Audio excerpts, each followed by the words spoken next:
Olá você que está se preparando para o 16º exame de ordem.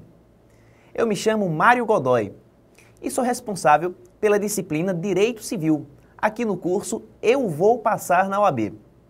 O curso disponibiliza para o aluno, na verdade, uma preparação gratuita, contando com 60 horas de aula, onde serão trabalhados os mais variados temas do ordenamento jurídico, pautando-se na análise de questões. Claro, lógico, os professores do curso, eles procuraram trazer para o material aquelas questões que caem com mais frequência nos exames da OAB, aqueles assuntos que são mais repetidos, de maneira que você, que faz o curso aqui com a gente, terá plenas aptidões para detonar nessa prova, fazendo uma prova brilhante de primeira fase do exame da OAB. Em nossa matéria, Direito Civil, teremos 4 horas de preparação. Serão 4 horas de revisão, 4 horas de foco nos principais assuntos que certamente irão contribuir para o seu êxito nesse exame de ordem. Então o nosso curso realmente é imperdível, galera. Tenho certeza absoluta que estudando pelo Eu Vou Passar na OAB, você aí em casa terá grandes chances de passar nessa primeira fase do exame de ordem. Vamos começar nossa matéria, Direito Civil, focando questões da parte geral. Na parte geral do Código Civil, destacam-se questões que trabalham temas de pessoas, fatos jurídicos, prescrição, decadência, assuntos muito corriqueiros e muito recorrentes em provas de exame de ordem. Façamos uma questão bem interessante a respeito de direitos da personalidade. Acompanha comigo aqui na tela. João Marcos, renomado escritor, adota em suas publicações literárias o pseudônimo Hilton Carrilho, pelo qual é nacionalmente conhecido. Vitor, editor da revista Z, empregou o pseudônimo Hilton Carrilho em vários artigos publicados nesse periódico, de sorte a expô-lo ao ridículo e ao desprezo público. Em face dessas considerações, assinale a afirmativa correta. Então percebam, temos aqui um escritor famoso que utiliza como pseudônimo Vitor Carrilho, aliás, Hilton Carrilho, e temos o editor de uma revista que utilizou esse pseudônimo de modo a expô-lo ao desprezo público. Então a primeira questão que se coloca é: direito a pseudônimo integra a proteção legal? Sim. Desde que o pseudônimo seja utilizado em atividades lícitas, atividades legais, ele vai receber, obviamente, a mesma proteção do nome. Nós, inclusive, temos vários pseudônimos adotados por artistas famosos, como Silvio Santos, Zezé de Camargo, dentre outros. E esses pseudônimos, que são adotados em atividades lícitas, eles recebem a mesma proteção que se dá ao nome. De maneira que se o pseudônimo de alguém é utilizado por outrem em publicações ou reproduções que o exponham ao desprezo público, cabível indenização por perdas e danos, sem prejuízo da cessação da atividade prejudicial a esse pseudônimo. Vejamos as proposições. Comecemos com a letra A. A legislação civil, com o intuito de evitar o anonimato, não protege o pseudônimo e, em razão disso, não há de se cogitar em ofensa a direito de personalidade, no caso em exame. Proposição falsa. De acordo com o artigo 19 do Código Civil, artigo 19, o pseudônimo usado em atividades lícitas recebe a mesma proteção que se dá ao nome. Equivocada, portanto, a proposição A. Passemos à letra B. A revista Z pode utilizar o referido pseudônimo em uma propaganda comercial, associado a um pequeno trecho da obra do referido escritor, sem expô-lo ao ridículo ou ao desprezo público, independentemente da sua autorização. Vamos grafar aqui essa parte final. Independentemente da sua autorização. Meus amigos, sem autorização, não se pode usar o nome nem o pseudônimo alheio em propaganda comercial. Qualquer tipo de exploração comercial que se pretenda dar ao nome ou ao pseudônimo depende de prévia autorização do seu titular. É o que destaca o artigo 18 do Código Civil. Por isto, falsa a proposição B. Vejamos agora a letra C. O uso indevido do pseudônimo sujeita quem comete o abuso às sanções legais pertinentes, como interrupção de sua utilização e perdas e danos. Aí sim nós temos uma resposta correta. De acordo com o artigo 12 do Código Civil, artigo 12, pode-se exigir que cesse a ameaça ou a lesão, como também se pode requerer indenização, sem prejuízo das demais sanções previstas em lei. Então, o correto é pleitear em juízo que cesse a atividade prejudicial ao nome ou ao pseudônimo, se for o caso, como também se postular indenização por perdas e danos, a fim de que sejam ressarcidos todos os prejuízos que aquela atividade nociva ao pseudônimo acarretou. Correta, assim, a proposição C. E por último, vejamos a letra D. O pseudônimo da pessoa pode ser empregado por outrem em publicações ou reproduções que a exponham ao desprezo público quando não há intenção difamatória. Meus amigos, mesmo que não haja intenção difamatória, o nome e o pseudônimo não podem ser empregados por outrem em publicações ou reproduções que o exponham ao desprezo público. Claro que não. De acordo com o artigo 17 do Código Civil, o nome, nele incluído o pseudônimo, não pode ser empregado por outrem em publicações ou reproduções que o exponham ao desprezo público, mesmo que não haja intenção difamatória. Donde se conclui que a responsabilidade civil decorrente do uso indevido do nome alheio é uma responsabilidade objetiva. Mesmo que não haja intencionalidade, o agente responderá por ter exposto o nome de alguém ao ridículo. Falsa, por isto, a alternativa D. Façamos agora a próxima questão. José, brasileiro, casado no regime da separação absoluta de bens, professor universitário e plenamente capaz para os atos da vida civil, desapareceu do seu domicílio, estando em local incerto e não sabido, não havendo indícios ou notícias das razões do seu desaparecimento, não existindo também outorga de poderes a nenhum mandatário, nem feitura de testamento.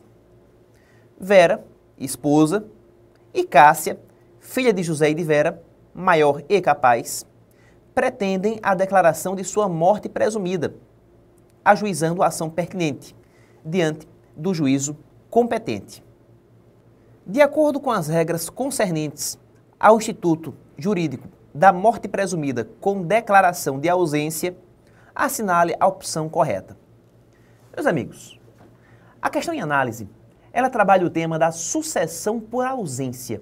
Lembrando sempre que pessoa ausente é aquela pessoa que desaparece do seu domicílio, sem deixar notícias do seu paradeiro e sem representante que administre os seus bens. Portanto, se a pessoa desapareceu do seu domicílio sem deixar notícias do seu paradeiro e sem que haja representante que administre seus bens, essa pessoa é tida como ausente. E uma vez configurada a ausência, uma série de providências judiciais devem ser tomadas. Que providências são estas, pessoal? Acompanha comigo aqui na tela.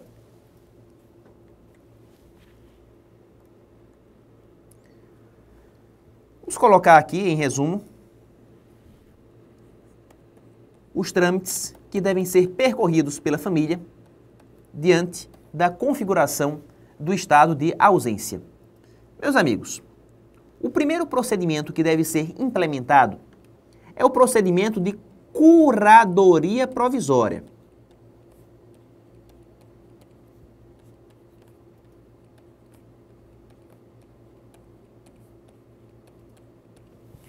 Essa curadoria provisória, ela pode ser requerida por qualquer interessado ou pelo Ministério Público. Qualquer interessado ou Ministério Público podem dar entrada no requerimento de curadoria provisória. E uma vez deflagrado o procedimento de curadoria provisória, 3 são os objetivos buscados. Primeiro objetivo, declarar a ausência. Então busca-se, com o procedimento de curadoria provisória, declarar oficialmente que a pessoa se encontra em estado de ausência. O segundo objetivo é ordenar a arrecadação dos bens, que se arrecadem, que se segreguem os bens da pessoa ausente. E o terceiro objetivo é nomear um curador para administrá-los. Que se nomeie alguém, um curador, que possa administrar o patrimônio do ausente. Normalmente, esse curador é o cônjuge.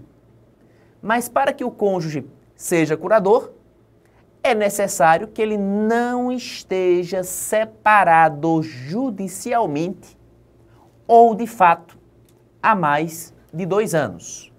O cônjuge somente poderá ser curador desde que não esteja separado judicialmente ou de fato há mais de 2 anos. Perfeito. Na falta do cônjuge, o curador serão os pais do ausente. Os pais. E se não houver nem cônjuge nem pais, a curadoria incumbe aos descendentes. Essa seria a ordem que deve ser seguida pelo juiz em termos de nomeação de curador provisório. Primeiramente, o cônjuge, desde que não esteja separado judicialmente ou de fato há mais de 2 anos. Na sua falta, os pais, se não os houver, os descendentes. Interessante observar que o curador provisório, uma vez nomeado, ele ficará exercendo sua incumbência de administrar os bens do ausente durante o lapso temporal de 1 ano. Por que 1 ano? Joga na tela. Porque uma vez transcorrido 1 ano, a contar da arrecadação, 1 ano a contar da arrecadação, deve-se instaurar um segundo procedimento, que é o procedimento de sucessão provisória. Então, atentem para o prazo. O procedimento de sucessão provisória deve ser instaurado após o decurso de 1 ano, contando-se da arrecadação. Detalhe importante para agregar valor. Esse prazo, que é de 1 ano, ele pode subir para 3 anos. 3 anos se o ausente deixou representante. Então, se o ausente deixou representante, alguém que representasse seu patrimônio, o prazo, originariamente fixado em 1 ano, ele se eleva para 3. Tranquilo. E uma vez deflagrado o procedimento de sucessão provisória, 3 são os objetivos que se buscam. Primeiro objetivo, declarar a ausência. Portanto, mais uma vez, o juiz vai declarar que aquela pessoa que desapareceu se encontra em estado de ausência. O segundo objetivo é promover o inventário e a partilha dos bens. Os bens do ausente vão ser objeto de inventário e de partilha nesta fase de sucessão provisória. E o terceiro objetivo é transferir os bens à posse dos herdeiros. Atentem para esta palavra, posse. O que se transmite aos herdeiros é tão somente a posse dos bens deixados pelo ausente. Portanto, os herdeiros eles não se investem na propriedade, não nesse momento. Eles recebem tão somente a posse. A possibilidade, portanto, de que eles desfrutem do patrimônio deixado pelo ausente. Tranquilo. Normalmente, para ingressar nessa posse, os herdeiros são obrigados a prestar cauções, garantias. Só entram na posse prestando cauções. Acontece que essas garantias, elas podem ser dispensadas em 3 casos. Se o herdeiro for cônjuge, ascendente ou descendente. Se o herdeiro for cônjuge, ascendente ou descendente, a lei dispensa a necessidade de caução. Tranquilo? Então, com caução ou sem ela, a grande função, o grande objetivo buscado pela sucessão provisória é transferir esses bens à posse dos herdeiros, uma vez declarada a ausência e promovido o inventário e a partilha dos bens. Mas aí vem a pergunta: durante quanto tempo os herdeiros permanecerão com esta posse? Gente, o prazo fixado pelo Código Civil é de 10 anos. 10 anos. Por que isto? Joga na tela. Porque uma vez decorridos 10 anos do trânsito em julgado da sucessão provisória, 10 anos do trânsito em julgado da sucessão provisória, deve-se abrir um terceiro procedimento. Procedimento de sucessão definitiva. E quando chegamos aqui na sucessão definitiva, as coisas ficam diferentes. Por quê? Porque uma vez deflagrada a sucessão definitiva, 2 são os objetivos buscados. Primeiro objetivo, declarar a morte presumida do ausente. Morte presumida. Aqui o ausente vai ser tido como morto. E o segundo objetivo é transferir a propriedade aos herdeiros. Os herdeiros irão se investir na condição de proprietários. Portanto, mediante a abertura da sucessão definitiva, busca-se declarar a morte presumida do ausente e transferir a propriedade de seus bens aos herdeiros, ok? E aqui encerram-se todos os trâmites. Vamos ver se, com base nessas informações, nós conseguimos responder a questão. Voltemos para ela. A questão nos fala de um cidadão José, brasileiro, casado, professor, plenamente capaz, que desapareceu do seu domicílio. Portanto, José é o nosso ausente. Deixou como herdeiras Vera, que é sua esposa,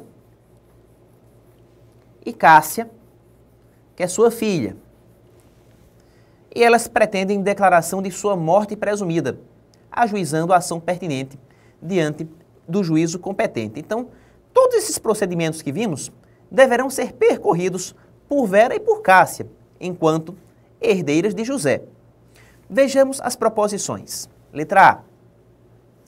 Na fase de curadoria dos bens do ausente, diante da ausência de representante ou mandatário, o juiz nomeará como sua curadora legítima Cássia, pois apenas na falta de descendentes, tal curadoria caberá ao cônjuge. É exatamente o contrário. Se você atentar para o que diz o artigo 25 do Código Civil, artigo 25, a curadoria provisória incumbe ao cônjuge, desde que não esteja separado judicialmente ou, de fato, há mais de 2 anos. Então, o cônjuge é que vai ser o legítimo curador. Somente na falta do cônjuge é que a curadoria incumbirá aos descendentes. Percebam que a letra A troca essa ordem. Por isso, é equivocada a proposição A. Passemos agora à assertiva B. Na fase de sucessão provisória, mesmo que comprovada a qualidade de herdeiras de Vera e Cássia, estas, para se meterem na posse dos bens do ausente, terão que dar garantias da restituição deles, mediante penhores ou hipotecas equivalentes aos quiões respectivos. Na verdade, Vera e Cássia não precisam prestar essas garantias. Por que isto? Porque Vera é cônjuge. eficácia é descendente. E conforme nós vimos, o artigo 30 do Código Civil, artigo 30, dispensa a necessidade de garantia se o herdeiro for cônjuge, ascendente ou descendente. Cônjuge, ascendente ou descendente não estarão obrigados a prestar calções ou qualquer outra garantia.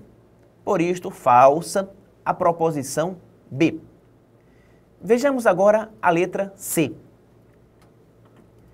Na fase de sucessão definitiva, regressando José dentro dos 10 anos seguintes à abertura da sucessão definitiva, terá ele direito aos bens ainda existentes, no estado em que se encontrarem, mas não aos bens que foram comprados com a venda dos bens que lhe pertenciam.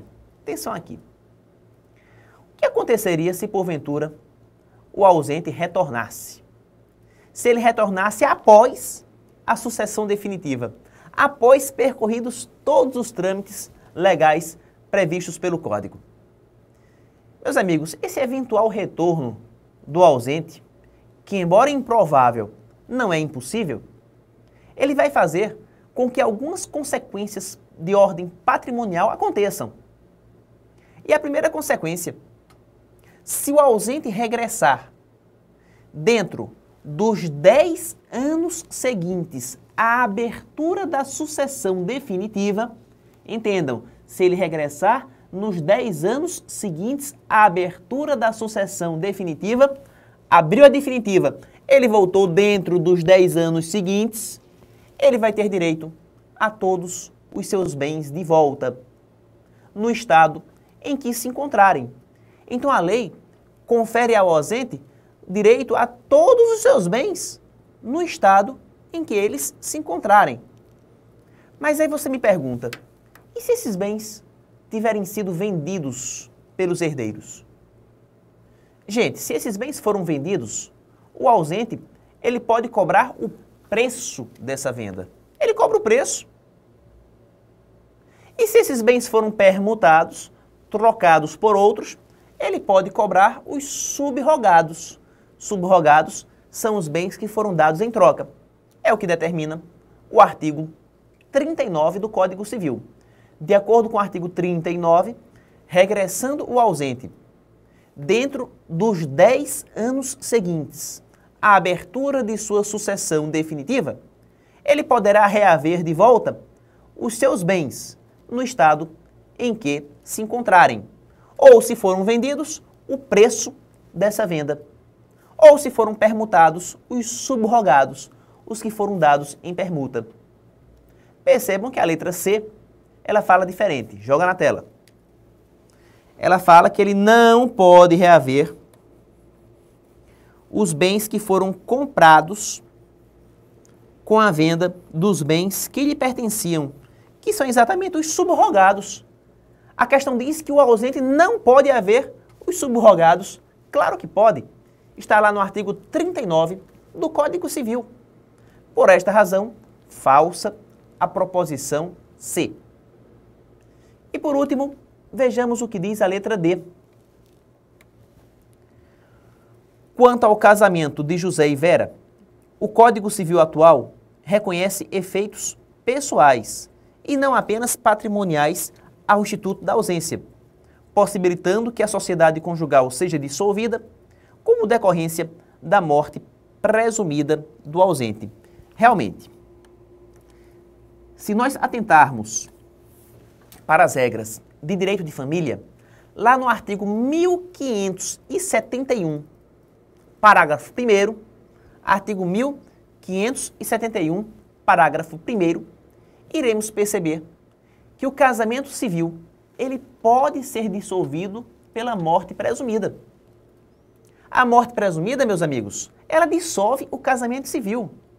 Consequentemente, Vera, que é a viúva, ela poderia casar com outro homem, uma vez decretada a morte presumida do seu marido. Correta, assim, a proposição D. Vejamos agora a próxima questão. Paulo foi casado por muitos anos, no regime da comunhão parcial com Luana, até que um desentendimento deu início a um divórcio litigioso.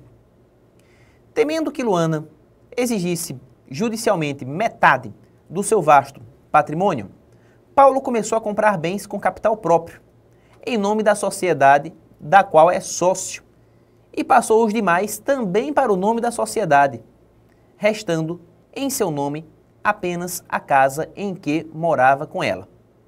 Acerca do assunto, marque a opção correta. Quem lê essa questão à primeira vista tende a raciocinar que se trata de uma questão de direito de família. E, na verdade, a questão não é de família, é de parte geral do Código Civil. Particularmente, o tema da desconsideração da personalidade jurídica. Eu vou explicar para vocês mais ou menos como funciona isto. Atenção! Quando se percebe que a pessoa jurídica está abusando de sua personalidade, ou melhor, que os sócios estão utilizando da pessoa jurídica para praticar abusos, é possível que o magistrado desconsidere essa realidade legal e possa, inclusive, atingir os bens particulares dos sócios ou dos administradores. De acordo com o artigo 50 do Código Civil, artigo 50, toda vez que se caracterizar o chamado abuso de personalidade, que se verifica no desvio de fim ou na confusão patrimonial, atenção, desvio de fim ou confusão patrimonial, o magistrado ele pode estender os efeitos de certas relações jurídicas aos bens particulares dos sócios ou administradores da pessoa jurídica. Portanto, a desconsideração é uma forma de suspensão temporária da autonomia da pessoa jurídica, possibilitando a constrição patrimonial dos bens particulares de seus sócios ou de seus administradores.